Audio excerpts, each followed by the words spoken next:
Clerk reads bill. House Bill 2599 relating to hostile educational environments and declaring an emergency. Recognize Senator Mark Hass. Where is Senator Hass? Is he coming?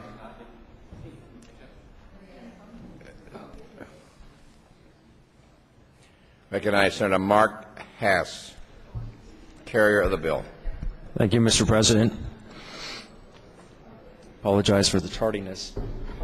I would like to read you a note from a teacher to a parent about her 7th grade son. The note says, "Did you know your son sits in class deciding the safest path to his next class instead of focusing on instruction, and that he often doesn't eat lunch because a bully takes it and dumps it in the trash? His learning is compromised every day. He can't learn when he's in a state of fear." And that's what we're talking about in this bill here today, about helping kids like that. Bullying is just too common in our schools. According to the Oregon Healthy Teen Survey, 41% of 8th graders in Oregon report being bullied or harassed in school in just the last 30 days. It is higher for minority students, and it is even higher for students in rural Oregon. 1 in 10 students who drop out of school does so because of bullying and harassment. The problem with this, study after study shows, is that kids who suffer at the hand of a bully are more likely to experience depression, drug abuse, anxiety, even suicide, problems that continue into adulthood. And then consider the impact on bullies themselves. Kids who act as bullies are 6 times more likely to get caught up in the correction system by their mid-20s. House Bill 2599 strengthens Oregon's existing anti-bullying statutes. The current law defines bullying almost exclusively on the basis of physical harm, but we all know that bullying doesn't mean just fighting or shoving or kicking or pushing. It causes mental anguish that can be far more damaging. Well, House Bill 2599 clarifies hostile educational environment to include psychological well-being in the definition. This is a well-established legal concept used in employment law that recognizes the psychological harm of harassment. This bill also adds class status to the bullying definition to make it clear that harassment of a student, specifically because they're African American or Latino, Christian or Hindu, gay or straight, is just that, harassment. You might be wondering, isn't this just the way kids are? That was my question when we first started looking at this. Can legislation actually change any of this? Well, research shows that yes, we can absolutely reduce bullying and harassment.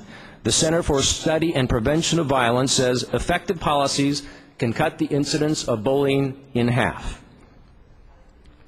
Some of you will remember that 1980 movie, My Bodyguard, a story about a kid who was befriended by a much bigger kid who takes care of his bullying problems for him. Mr. President, for those kids who may be bullied, this bill is their new bodyguard.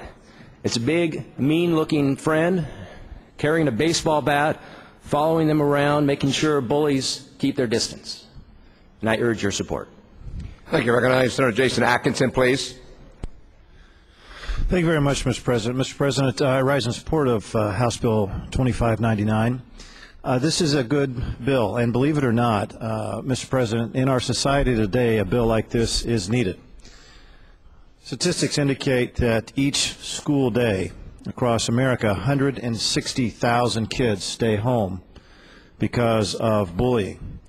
We know that the number one issue, or one of the rising issues, if not the number one issue, to teen suicide has to do with bullying. We also know that some of the more violent things that we've seen, not only in our schools in Oregon, but also across America, have got a root. And what has happened so many times, especially in our publics together, from all varieties of backgrounds, incomes, and family situations, and we leave it all on our teachers to try to sort everything out, in addition to educating. And one of the things that happens so often is that bullying will occur in the cracks of that school, but it will have long time lasting and potential deadly results to the children who are being bullied.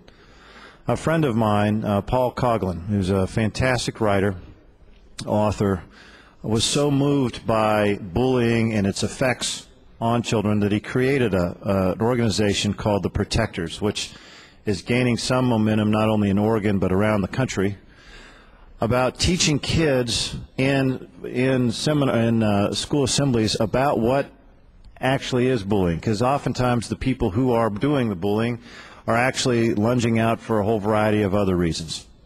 I think to join with the carrier of this bill and his reference to that movie, this is a potential bodyguard. This does open up the conversation around the importance of bullying, around the importance of ending this type of violence. And it also helps, I think, not only parents and teachers, but gives another tool to say, you know what, as a society, this has become a problem, and we are, as a society, are going to deal with it.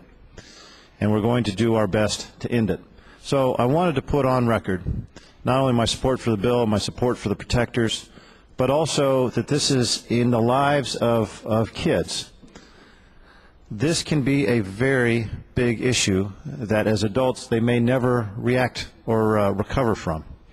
And it's a real issue, and I would urge an aye vote. Thank you. Recognize Senator Jenny Burdick.